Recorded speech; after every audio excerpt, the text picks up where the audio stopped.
បន្ទាប់ពីហេតុការណ៍នៅថ្ងៃទី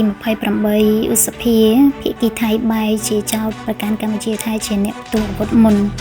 ហើយតាមរយៈទង្វើឯកតោភាគីរបស់ភាគីថៃជាបន្តបន្ទាប់មកបានជំរុញក៏ដូចជាទំនាក់ទំនងកម្ពុជាថៃនិងស្ថានភាព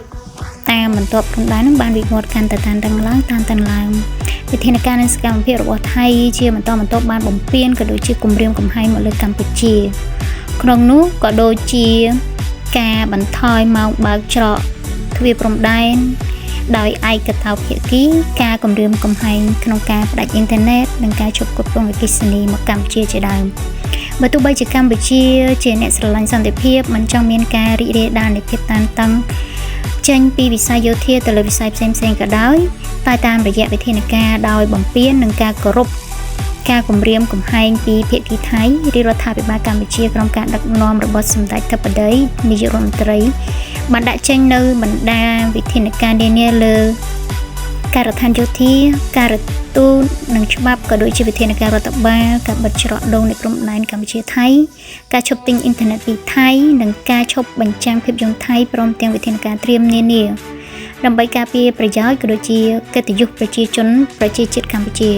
វិធានការទាំងនោះគឺធ្វើឡើងដើម្បីធានានៅ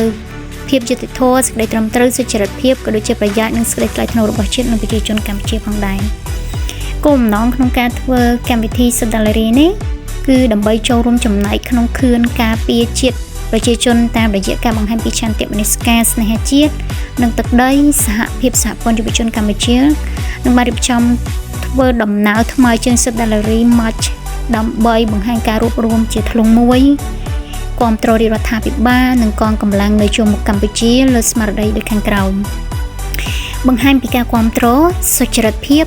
និងភាពស្របច្បាប់របស់កម្ពុជាផ្អែកលើច្បាប់និងបទដ្ឋានគតិយុត្តផ្សេងៗកម្ពុជាមិនមានបំណងចង់បានទឹកដីរបស់ប្រទេសណាមួយសូម្បីតែ1មីលីម៉ែត្រប៉ុន្តែកម្ពុជាក៏មិនអោយនរណាយកទឹកដីសូម្បីតែ1មីលីម៉ែត្រដែរបង្ហាញពីការគាំទ្រវិធានការរបស់រាជរដ្ឋាភិបាលទាំងផ្នែកការទូតផ្នែកការពារជាតិផ្នែកច្បាប់ក៏ដូចជាខឿនការពារប្រជាជនកម្ពុជាបង្ហាញការគាំទ្រក្នុងការសម្រេចចិត្តរបស់រាជរដ្ឋាភិបាលកម្ពុជាក្នុងការរៀបចំឯកសារដើម្បីដាក់ពាក្យបណ្ដឹងទៅតុលាការយុត្តិធម៌អន្តរជាតិ ICJ ដោយផ្អែកលើស្មារតីត្រូវពន្លត់ភ្លើងជាជាងអង្គុយបកផ្សែងស្មារតីយើងសកម្មភាពកាយវិការនិងសម្លេងនៃការគាំទ្ររបស់យើងម្នាក់ៗគឺជាកម្លាំងចិត្តនិងថាមពលសម្រាប់រដ្ឋាភិបាលនិងកងកម្លាំងប្រដាប់អាវុធរបស់យើងនាពេលនេះចា៎ពួកយើងទាំងអស់គ្នាសិតតែជាខ្មែរសិតតែជាកម្លាំងជាខ្មែរបើទោះបីជាពួកយើង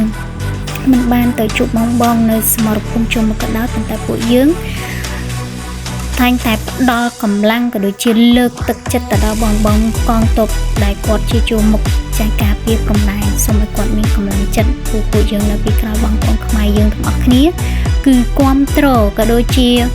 លើកទឹកចិត្តគាត់ក្នុងការពារទឹកដីក៏ដូចជាក្នុងការការពារព្រំដែនរបស់យើងឲ្យសុខសន្តិភាពឲ្យរួចពីការឈ្លានពានរបស់ជាតិដែលមានព្រំដែនជាប់នឹងប្រទេសយើងទង់ជាតិកម្ពុជាគឺជាទង់ជាតិបង្ហាញពីអ្នកស្នេហាជាតិបង្ហាញពីទឹកដីដ៏សម្បូរបែបហើយទង់ជាតិកម្ពុជាគឺជាទង់ជាតិមួយដែលមិនទៅចង់បានឬក៏ចង់ឈ្លាននេះឬក៏បំបញ្ញណាឡើយហើយក្នុងភាពនេះសម្ដេចគតិបណ្ឌិតក៏បានសាទរក៏ដូចជាចាគឺរំភើបមែនទែនត្រង់កន្លែងនេះចាឃើញសម្រាប់បនរនីចាគាត់រៀបដៃមកប្រជាជនខ្មែរយើងចាបង្ហាញពីទឹកចិត្តក្តីស្រឡាញ់ក៏ដូចជាបង្ហាញពីទឹកចិត្តយ៉ាងមុតក្នុងនាមយើងជាខ្មែរដើម្បីបន្តដំណើររួមផ្ដល់កម្លាំងចិត្តដល់កងទ័ពចាកន្លែងនេះគឺគេចង់បង្ហាញទាក់ទងនឹងការត្រៀមសូត្របទសូមពួកទេវតាហើយនឹងបទពងសាវតាខ្មែរចាបងប្អូនយើងច្រើនខ្លាំងមែនតើចាគឺច្រើនខ្លាំងណាស់នេះគឺជាកម្លាំងសាមគ្គីមួយដែលជនជាតិខ្មែរយើងសាមគ្គីគ្នាដើម្បីជាកម្លាំងដើម្បីជារូបភាពមួយជាកម្លាំងចិត្តមួយផ្ដល់ទៅដល់បងកងទ័ពក៏ដូចជារូបភាពមួយចាចង់បង្ហាញថាជនជាតិខ្មែរយើងគឺសាមគ្គីភាពគ្នាគឺមកបង្ហាញពីធ្លុងមួយបង្ហាញពីការសាមគ្គីភាពគ្នាមួយក្នុងការ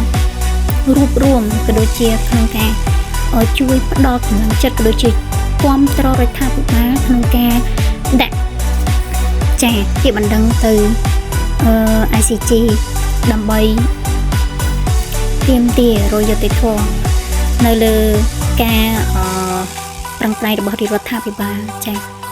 ខ្មែររួមគ្នាទៅខ្មែរខ្លាំងរួមគ្នាសាមគ្គីគ្នាដើម្បីជាធ្លុងមួយដើម្បីខ្មែរសូមអរគុណជួបគ្នាវីដេអូក្រោយ